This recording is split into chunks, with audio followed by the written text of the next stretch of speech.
vị đang đến với chương trình Mẹ chồng nàng dâu. Cặp đôi mẹ chồng nàng dâu đầu tiên. Khi mà bố vô đây thì là bố ở Bình Thạnh, em ở quận 6, cho nên thực ra là quá trình ấy em cũng không có giống như ở rể. Bố nói là dâu là con, rể là khách, cho nên lúc nào bố cũng cảm giác là chiều chuộng em á.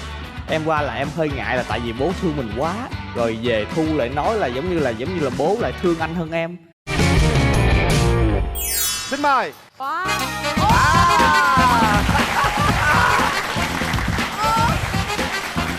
Xin chào cha vợ con rể. Dạ. Chào chú.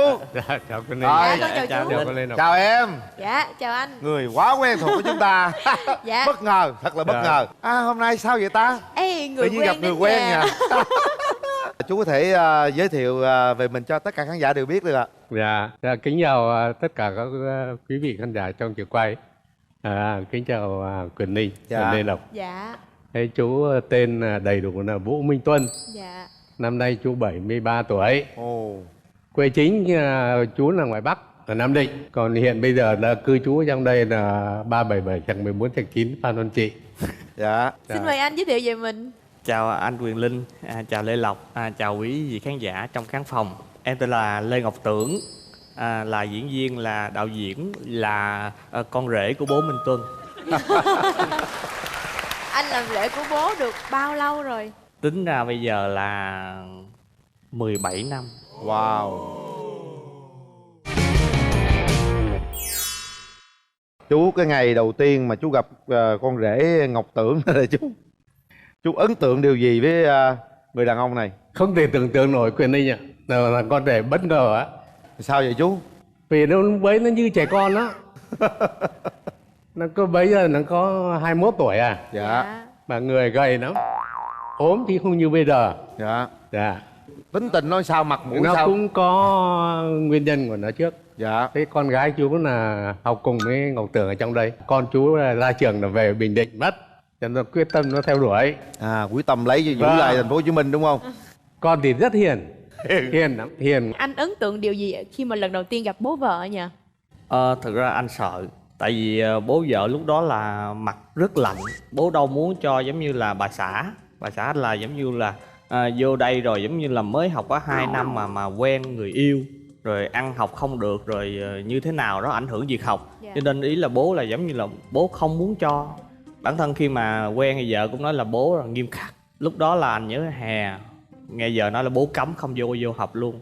Thì anh là từ đó giờ chưa đi đâu là xa hết á. Là chưa biết Bình Định là như thế nào. Chỉ biết vợ nói là vợ gần ga Diêu Trì. Cô bán con vé ga Diêu Trì. Rồi thì cứ xe lửa tới ga Diêu Trì, tới ngay ngã ba Phú Tài, ngồi ở đó. Gọi cho vợ thì không dám gọi. Lúc đó thì mới nhớ là vợ có một người bạn ở cách ngã ba Phú Tài 11-12 cây ngay Quy Nhơn á. Thì thôi gọi cho người bạn đó. Cái người bạn đó xách xe gắn máy ra ngay ngã ba Phú Tài, rước về. Rồi từ đó người bạn mới gọi cho bà xã em. Bà xã em cũng đâu biết em ra đâu. Giờ chỉ nói thật với bố. Nói bố ơi, giờ bạn trai con ra. Thì bố nói thôi nó không biết gì, thôi kêu nó về nhà, giống như là nhà coi thử. Thì em khi bước vô nhà là em nhìn mặt bố là kể như em lạnh tanh luôn. Không biết nói cái gì á, mà mặt mà anh hiểu, mà mặt xanh á. Em nghĩ lúc đó mặt em nghĩ xanh hay là xám em không biết, nhưng mà em cảm giác là em rất run rất sợ. Và bố kêu ngồi là ngồi, bố kêu uống nước kêu uống nước, bố hỏi cái gì trả lời cái đó chứ không biết làm gì hết. Nói chung là lúc đó hồn vía nó cũng nhưng mà không có. em nhớ cái năm đó năm mấy không? Năm 2001. Em nhớ rằng tháng mấy không? Em chỉ nhớ là hè tháng 6 tháng 7 gì đó. Em nhớ thứ mấy không? Không anh ơi. Tại vì trong giai đoạn đó anh cũng ra Quy Nhơn đó. Ủa, anh đi đâu ra ngoài vậy? Đi ra ngã ba Phú Tài. Anh cũng tới ga Diêu Trì đó. Ủa? Anh cũng đi kiếm vợ ngoài đó. Biết đâu lúc đó hai mình Chung to mà không biết. Ủa, phải không chú? Đúng rồi. Nãy giờ Tưởng kể là anh tưởng đâu hình ảnh của anh cũng mò ra. Thưa quý vị, nhiều cái vô tình mà nhiều cái nó trùng hợp. Tôi này là bạn thân của bố vợ Quyền Linh. Ông bà ấy tên là ông Thắng. Đúng rồi. Thắng ở ngay ngã ba Phú Là Tài. luôn luôn chiến thắng. Dạ. Gọi là đối đầu với địch thủ. Dạ. Dạ, buôn bán vải lớn lắm, buôn bán lớn lắm. Thôi vậy tưởng qua đây nên qua đó cho. Hôm nào con rủ ông già vợ vô ngồi đó, con ngồi bên kia. Ha chú ha. Cái ngay ngày đầu nó có cảm tình liền không chú? Thế trẻ nó nhát quá. Dạ. Bây giờ là nó lập gia đình thì Nó không lo không được dạ. đúng không? Năm mới có 21 tuổi ạ. Lúc đó đang học mà tự nhiên lấy vợ chi tưởng? Vâng. Nhưng mà 21 là quen, ra trường là 22 mới lấy. Quen mấy năm trong trường đó hả? Dạ. Chính xác ra ấy, là học 2 năm rưỡi mà mới học được 2 năm quyền định ạ. Chú thì có 2 người con gái, thì 2 chị em trọ ở cái nhà trọ. Thì trên cái căn phòng ọp ẹp mà đi lên muốn đỡ thương ấy, là Ngọc Tưởng này quen con chú. Thế con chú thì cũng chỉ có nói sơ sơ với chú là con quen và học cùng trường với con. Thế bây giờ tụi con đang học hành như thế mà bây giờ ít tuổi như thế mà đã lập gia đình là sao? Thế chú cứ lo sợ. Tụi em học nhau là giống như là hết năm nhất rồi tụi em quen nhau. Thì ra trường tụi em cưới. Cưới luôn. Con nhớ nộn. Ngày cưới con là ngày Không 10, có, con 10 nhớ tháng nộn. 9. Bây giờ bố nói con còn nửa năm nữa mới ra trường. Về là tất cả nó thu về là gia đình con là bao cấp hết, con bao cấp hết. Dạ bố ơi không. Từ lúc bấy là bố không phải gửi học phí cho Thu nữa, hàng năm nữa. Bố nhớ mà. Dạ. Còn nửa năm nữa mới ra trường. Em Thu học 2 trường đó bố. Biết rồi, học 2 trường cơ mà riêng cái trường cao đẳng sân khấu điện ảnh như là coi như là còn nửa năm nữa. Con quên rồi tưởng. Dạ. Bố nhớ đó. Đây này, kể về cái giai đoạn là đi ra ngoài kia ấy. Nhưng mà con hỏi chú này nè. Dạ. Chí Tưởng này nè, hai người phải nói là cái văn hóa vùng miền nó khác xa nhau đó. Như em là văn hóa miền Nam thì đôi khi có một số món ăn á thì em cảm giác ăn không ngon. Khi mà nhớ lần đầu tiên không là bố cho con ăn bánh hỏi lòng heo. Đó Trời, là nó ngon lắm à.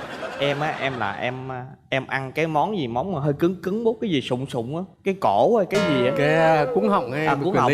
cái xương của nó. Em ăn cứng không được, nhưng mà thực ra cuốn họng thì bố em rất thích, vợ em rất thích, là bố cứ gấp cho em. Ăn cứng đâu có được, nhưng cũng ráng nhai nhai, cũng ráng là nuốt. Tại thấy em ốm yếu quá, con ăn nhiều đi con, ăn nhiều đi con, thì cũng ráng nhai nuốt, nhưng mà lúc đó không dám nói. Làm nuốt muốn cào bản họng hả? Chú cảm giác là chú với con rể chú hợp nhau điều gì nhất? Thỉnh thoảng thì cha con ngồi uống ít chai ít đi tâm sự thì nói chung là Cũng nhậu chung ha. dạ. Ai đô mạnh hơn ai? Không, hồi đó thì cũng chưa biết uống. Đồ yếu đúng không? Dạ. Em đã thử một lần vào đá là xong, từ đó thì sao em không uống được nữa. Tại vì độ cồn nó cao, vào uống cái nó giống như mình nướng trong cái cổ họng mình đó, là Ngon lắm, không dám. nồng cháy lắm.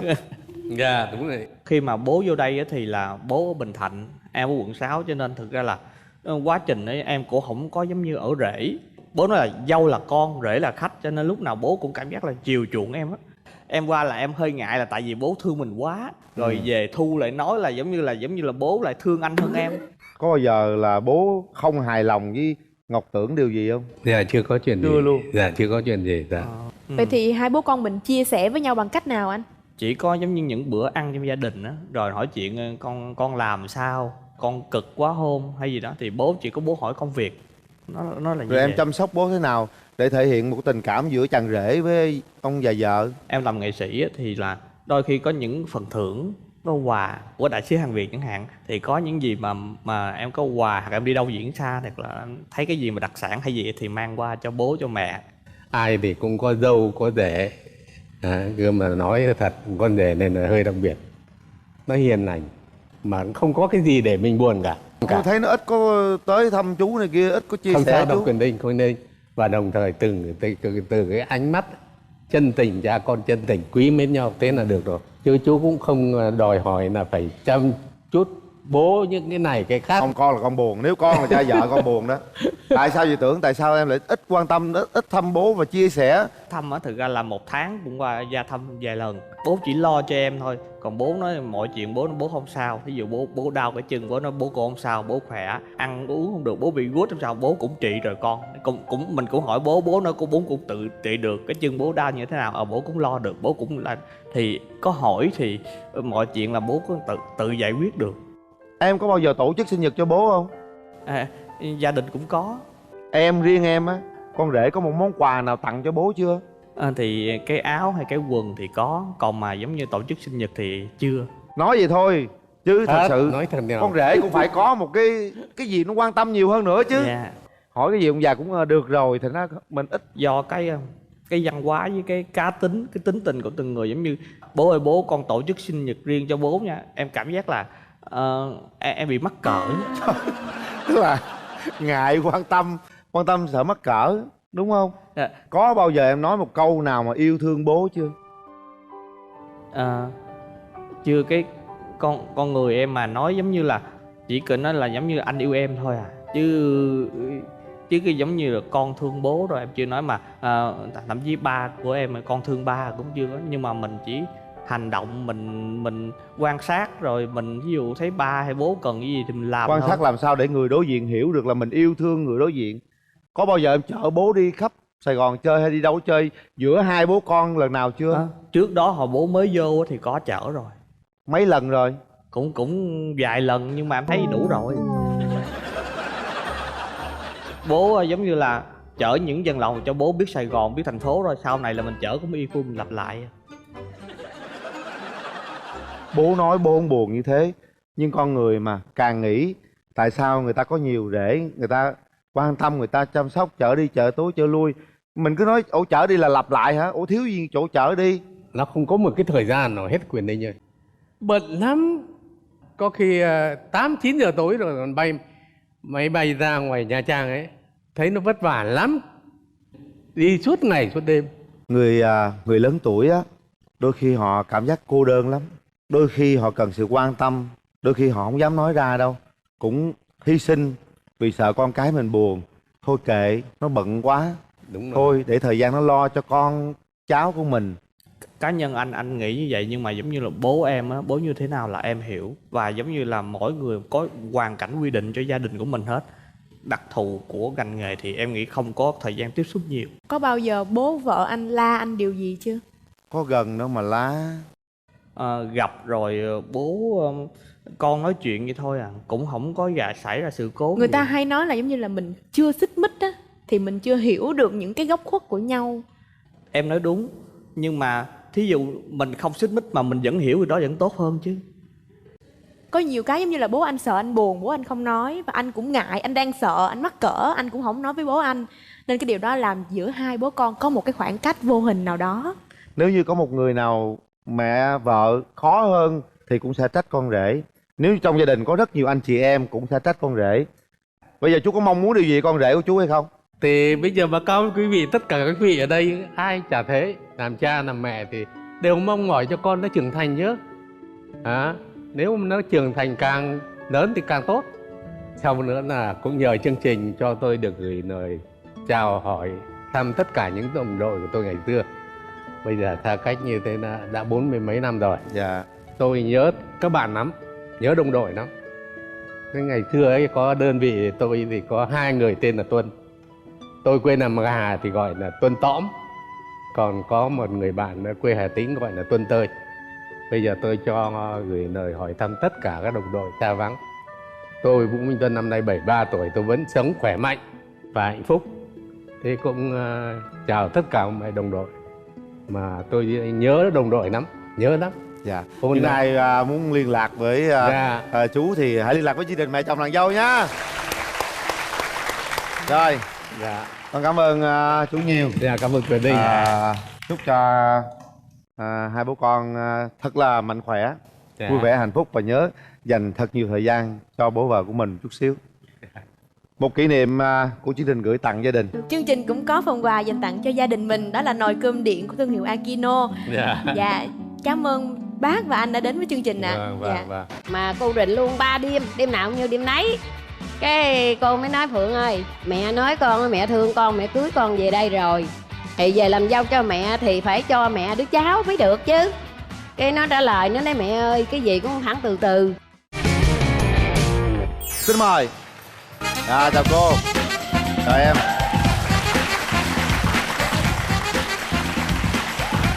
Mời cô ngồi ạ. Dạ, chào cô. Chào chị chú Hoài Linh. Dạ, chào Lê cô. Lộc. Dạ, chào Mời đi quý cô. khán giả. Dạ. Có khỏe không? Dạ khỏe. Cô từ đâu tới? Dạ, tôi từ Bến Tre. Bến Tre hả? Dạ. Làm vườn nhiều không cô? Dạ, có được vài con vườn. Rồi, Dạ. bây giờ cô giới thiệu cho mọi người cùng biết. Dạ, tên tôi là Võ Thị Gai. Tôi nay 67 tuổi. Tôi làm nội trợ ở nhà, có ôm nước cho con đi mà về ăn. Vỏ thì dai hả? Gai. Gai hả? Dạ. Gai này gai hồng chứ không phải gai gốc nha. Dạ, xin mời chị giới thiệu về mình ạ. Xin chào anh Quyền Linh và Lê Lộc và quý vị khán giả. Em tên là Phạm Kim Phượng, 42 tuổi, quê ở Bến Tre và có đứa con gái được 19 tuổi. Làm dâu. À, chị Làm dâu được 21 năm ạ. Wow, 21 năm. Cái ngày đầu tiên cô còn nhớ cách đây 21 năm đó, cô gặp cô con dâu này nè, cô thấy dễ thương không? Có ấn tượng cái gì không? Dạ, hồi trước khi á, thì nói với chồng nó cũng không có quen. Rồi cái tôi thấy con lớn rồi, con hỏi con ơi con có quen ở đâu không? Mẹ cứ vợ cho à. Cái nói không có mẹ, mày không thẳng từ từ đi. Rồi nói vậy cái rì ở xóm đó người ta thấy con nó lớn rồi, người ta nói thôi để con làm mai cho cô con nhỏ bên kia kìa. Rồi bữa đó đi qua đi nói nó, cái nó đi đám cưới nó chưa có về, cũng đợi tới trưa. Cái anh xui chị xui nói thôi giờ cũng trưa quá mà nó chưa có về, thôi giờ anh với chị với bác về đi rồi con tôi nó về để tôi nói lại với nó. Rồi tôi cũng về rồi cái ở bển nó không chịu. Rồi anh xui anh nói con mà con không chịu chỗ đó là ba đi ba bỏ xứ. Nói vậy đó cũng tội nghiệp. Nó cũng trả lời đâu với anh xui. Rồi anh xui mới nói thôi giờ ở bên này bước qua đi. Để bên này tôi cũng bước qua đặng cho ngày đám hỏi rồi đó. Dạ. Cái qua nói thì cũng chịu rồi. Ít tháng sau, chừng tháng sau cái tôi mới đi tiệm. Cái nhỏ đó nó nói tôi cô Út ơi cô có nghe dâu cô làm sao không? Nói không có nghe gì hết á. Hỏi dâu làm sao? Nó tính nó qua nó hồi con cô mới nói hồi sao hồi là không có nghe gì hết trơn á. Con cũng nghe nó nói qua nó hồi đó mà không biết làm sao. Thế về tôi nói với bà nó, tôi nói ông nghe không, ở bển Phượng tính nó qua nó hồi con mình mà ông tính làm sao. Ông nói thôi đừng có mẹ mình đừng có rầu gì hết trơn á, mình làm xui á mình hứa với người lớn hơn người lớn nói chuyện với mình. Hiện giờ có gì anh xui chị xui trực tiếp nói với mình, chứ còn ai nói gì mình đừng có nghe nó. Rồi tôi cũng không có băn khoăn gì hết, rồi không thẳng vậy thôi từ từ Lúc đó là cô không biết mặt con dâu hả? Dạ chưa nữa. Chưa biết mặt luôn. Dạ. Vậy mà hai bên xui đồng ý rồi. Dạ. Trời đất ơi. Lúc đó em biết mặt chồng em chưa? Chồng tương lai chưa? Dạ như em cũng không biết nhau. Rồi cái bữa qua coi mắt á thì em cũng có coi nhưng mà em không có chịu nên em không có ấn tượng gì hết trơn á. Không ấn tượng. Lúc Dạ, đó nhìn thấy có. bà già chồng sao? Thì thấy mẹ thì cũng hiền. Nhưng mà không chịu chồng. Dạ. Rồi cuối cùng nghe lời cha mẹ đành phải cưới hả? Dạ thì cha mẹ nói giờ cha đã hứa rồi vậy á. Thì giờ là phải chịu. Thì em cũng Nghe lời cha mẹ. nghe lời cha mẹ luôn. Ngày xưa ông bà đặt đâu con ngồi đó, áo mặc sao qua khỏi đầu. Bây giờ nó mặc qua tuốt đầu luôn. Chồng áo mưa chứ đó. hôm nay về là 20 mấy năm chứ mẹ con không có rầy rà gì hết trơn á. Dạ, mẹ con ngày nào cũng như người nấy vui vẻ mà ngang thôi.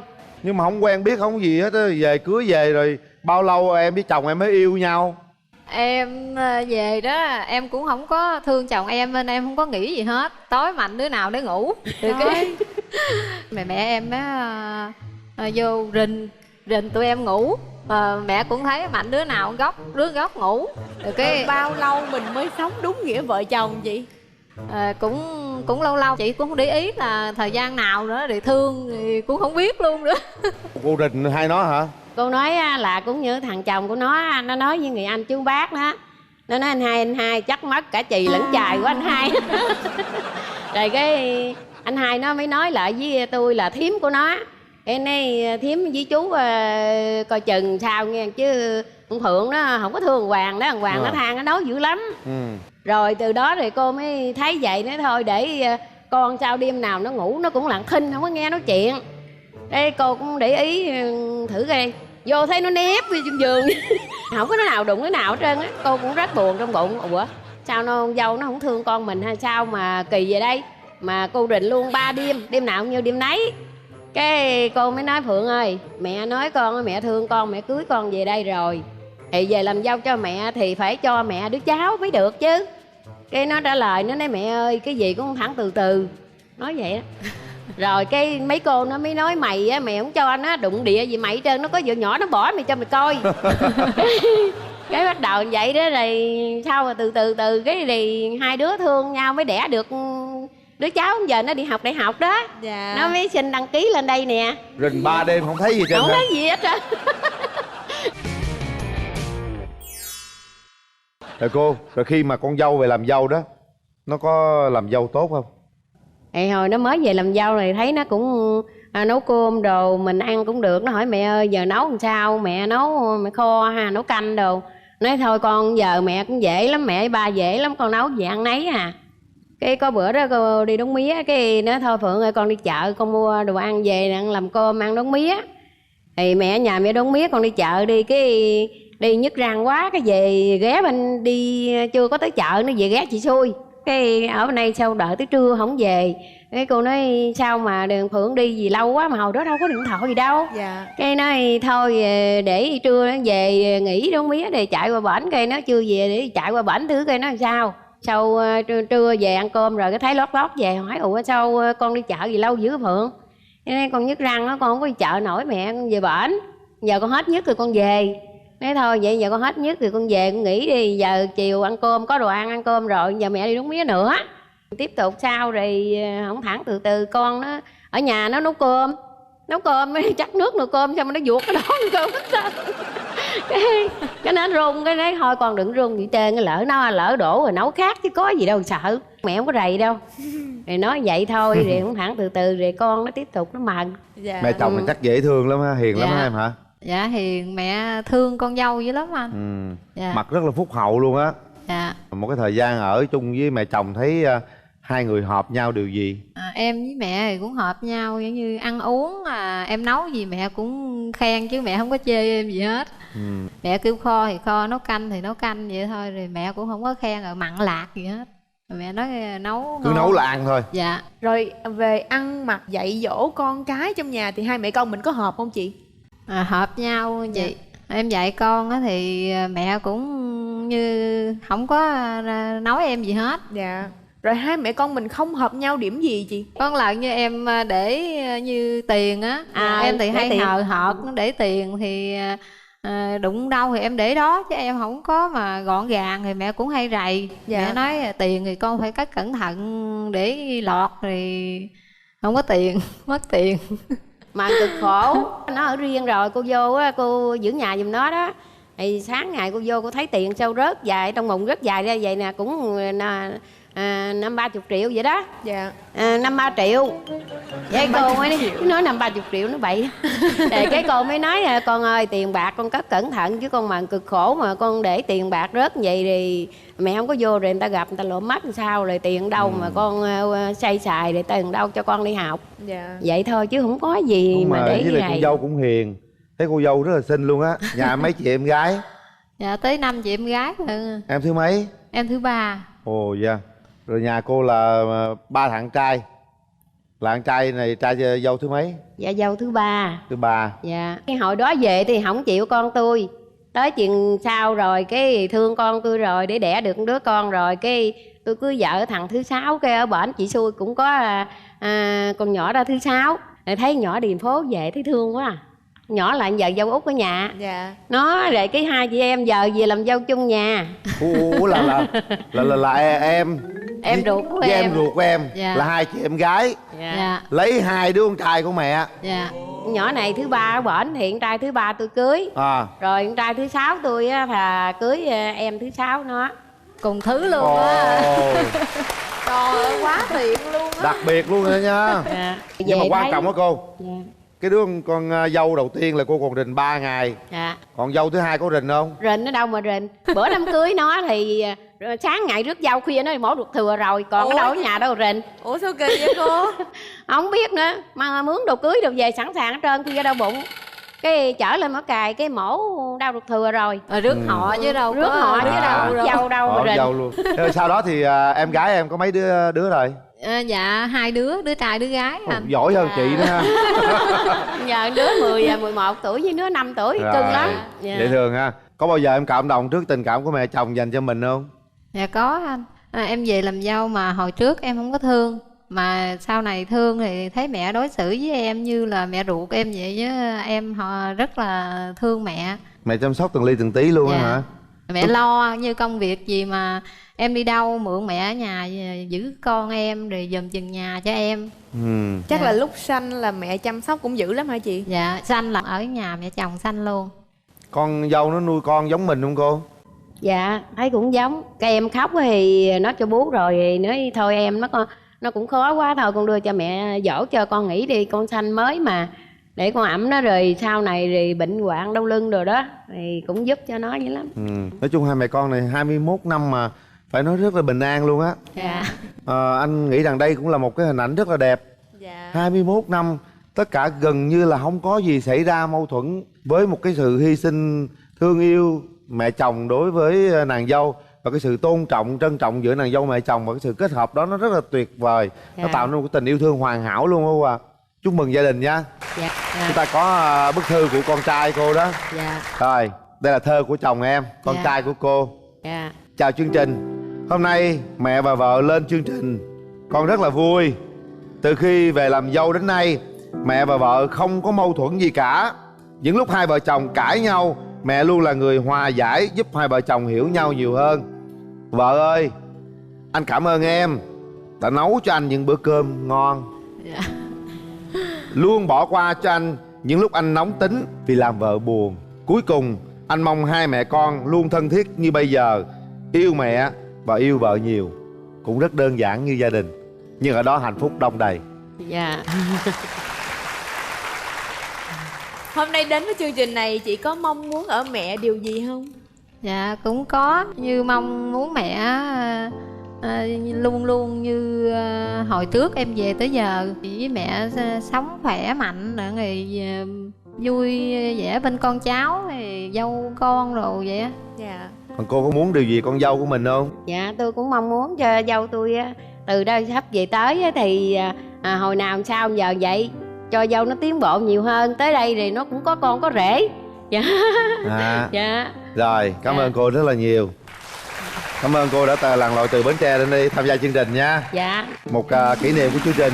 Chúc gia đình hạnh phúc, Dạ, thành dạ. công. Dạ. Đấy. Dạ, chương trình cũng còn phần quà dành tặng cho cô và chị, đó là nồi cơm điện đến từ thương hiệu Akino. Rất cảm ơn cô và chị đã đến với chương trình ạ. Chúc cô và chị nhiều sức khỏe. Dạ, em cảm ơn cũng Quyền chúc Linh cô và với em người Lê Linh Lộc. ở trên này được nhiều sức khỏe nha. Dạ. Cảm ơn Ngày cô. càng tiến bộ nhiều hơn. Dạ. Dạ, cảm ơn cô ạ. Gửi lời thăm Bến Tre quê hương Đồng Khởi nha cô. Dạ. Dễ thương quá, một câu chuyện rất là nhẹ nhàng. Tôi luôn mong muốn điều đó thưa quý vị. Còn bây giờ có lẽ thời gian phát sóng đã hết. Hẹn gặp lại quý vị vào khung giờ rất là quen thuộc 15 giờ 40 thứ bảy hàng tuần trên kênh HTV7. Và bây giờ Quyền Linh và Lê Lộc xin chào tạm biệt và hẹn gặp lại. Trải qua hơn 1 năm phát sóng, chương trình Mẹ chồng nàng dâu đã có rất nhiều câu chuyện được chia sẻ, giúp gắn kết mối quan hệ giữa mẹ chồng và nàng dâu. Con pha nước cam cho nó uống được rồi, con ăn ít đi, kệ nó. Kêu anh vậy, anh phá đồ anh nè. Hãy đến với chương trình Mẹ chồng nàng dâu cùng hai MC Quyền Linh và Lê Lộc. Đừng ngần ngại, hãy đăng ký ngay tại fanpage Mẹ chồng nàng dâu hoặc gọi hotline để có những kỷ niệm đáng nhớ cùng mẹ chồng nàng dâu.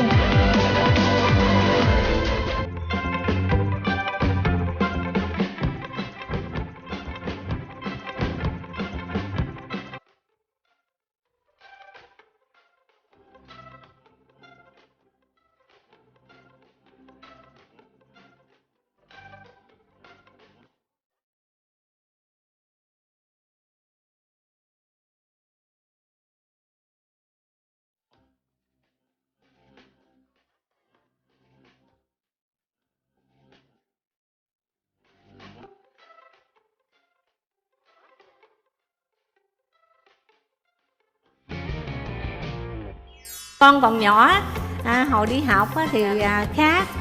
Con bây giờ con đi làm rồi, có tiền vô ra rồi, con cũng ăn diện đồ với người ta, chứ để người ta thấy mình tệ quá, người ta cười mình, người ta khi dễ mình. Ngủ đi con, quét sột sột cha mày sầm nó ngủ không có được. Nói chiếc mấy ngày sau nó mới ngủ á, chứ là nhà thì không uống nước trà không gì hết, dậy sớm làm chi. Dạ. Tao nói con cứ ngủ đi, đừng có dậy.